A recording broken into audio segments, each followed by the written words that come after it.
this was unacceptable. For others, they just thought, well, we don't make barrels, so we can try to find another barrel maker, but if there's not one, what are we going to do? Well, Rockefeller's response to that was he bought his own forest and became his own barrel maker. And not only did he buy his own forest, but he told everyone, not everyone, he told his employees there, figure out the exact most efficient way to make barrels. I want these barrels super cheap. And there are a lot of interesting details to it, but what the net result was is that he made barrels that cost 96 cents, and they were better quality than the barrels he had bought for $3. Now think about even 100 barrels, but we're talking thousands and tens of thousands and hundreds of thousands of barrels. Railroads or no railroads, this is an unbelievable cost savings. This is an unbelievable competitive advantage. But this is just the beginning. Rockefeller didn't particularly like barrels. And if you think about it today, there is a good reason why we use barrels as a unit of measurement, but we don't transport oil in barrels. We transport it in, mostly pipelines. We shoot it through a big pipe from one big destination to another destination.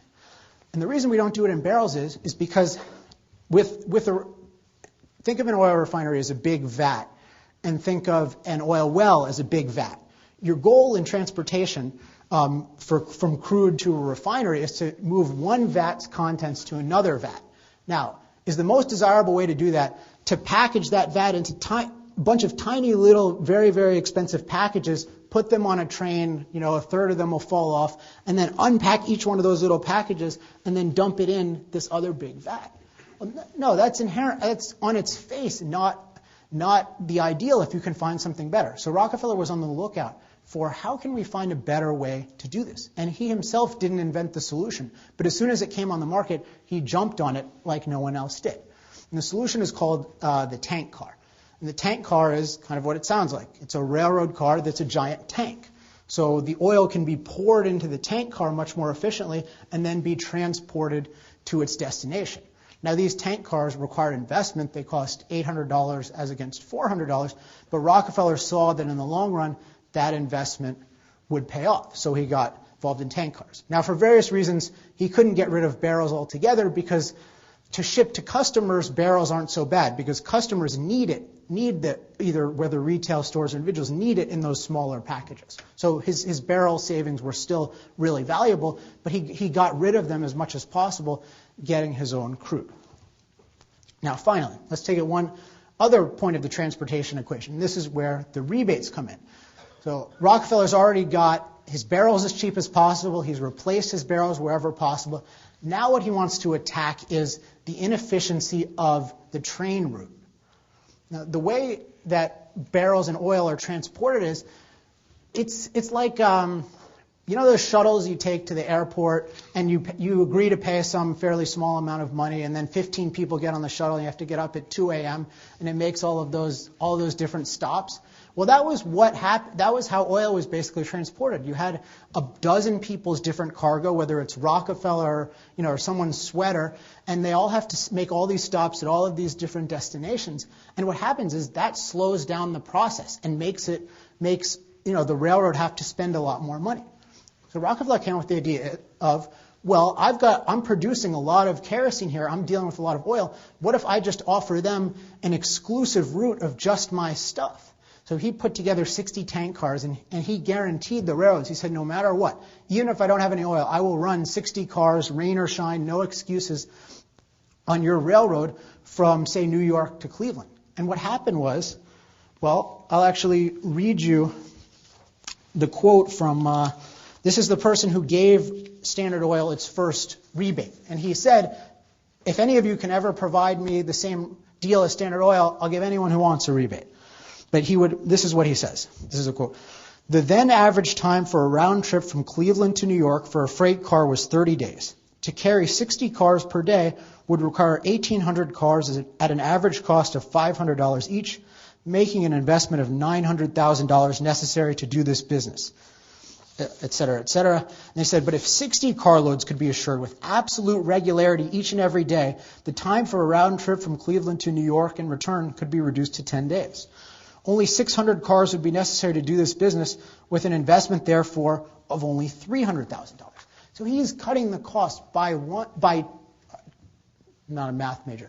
It's either by 2/3, he's cutting the cost into 1/3 of what it was before. Now, if you can cut someone's costs, if you can cut that computer seller's costs to 1/3 of what they are, of course you can get a rebate, and of course you deserve a rebate. So this was the source of Rockefeller's, all of his competitive advantages, including his rebates. He was just that much more efficient than everyone else.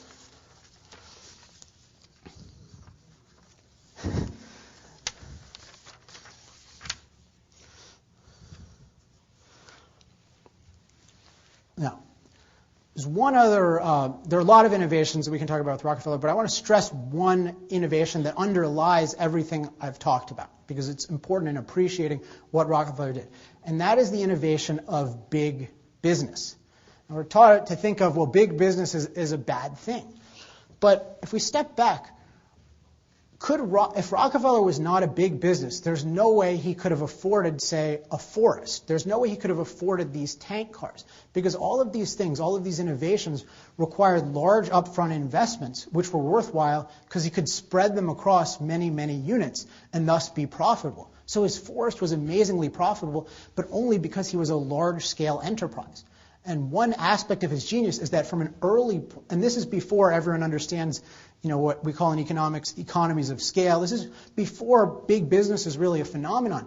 He understands early on that the larger his company is, the more units it's dealing with, within reason, the more efficient he can be, the more innovative investments he can make. And that's really one of Rockefeller's fundamental innovations. He is really, even by 1870, when all of these other companies are struggling, he is really approaching and will soon be a modern corporation. And so he's dealing with, effectively, people who are relatively primitive. Now, they're well-meaning, and they're good companies, and they have smart people, but he is simply in a different category of productivity. He is basically, you can think of it as, you had the normal oil industry, and they were proceeding well, and they were creating value, and then this guy hit the fast forward button on progress and just took it so quickly into the future. So coming into the 1870s, when everyone is losing money and he's making all this money, and everyone else is poised to go out of business, this is the perfect time for him to start really dominating the market. And what's interesting is, in 1870, he has 4% market share. In 1871, he has 10% market share. By 1879, he has 90% market share, which is just an astonishing speed. But if you see the dynamics that are leading to it, it's not that surprising. And so he went about acquiring other companies. Now, people think of this as a destructive process, and he stole their businesses against their will. So just to give you an indication of how they felt, I'll tell you the story of his first acquisition. And it was of a company called Clark Payne, which was the second biggest refiner in Cleveland. So this was no slouch. And one of the main proprietors' names was Oliver Payne. And before Rockefeller even talked to him or anything, he was already considering selling the business, because the business was really hard. He wasn't making money. He didn't know what the future prospects were.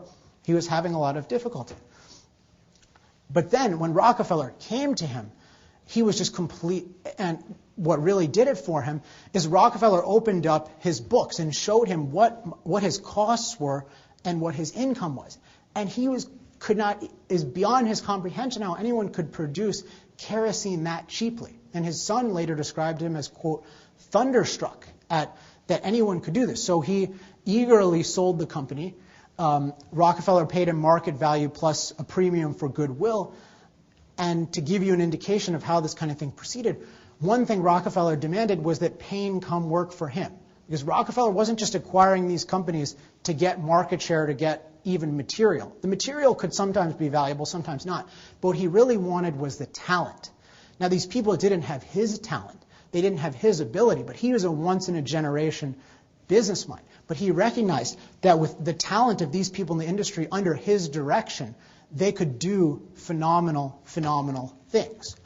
And when people in the future would criticize him and say, you coerced all these people out of business, he said, well, why is it then that all my top executives are people that I acquired? Why did all these people, if I'm such a jerk and if my company is so evil, why did they choose to work for me?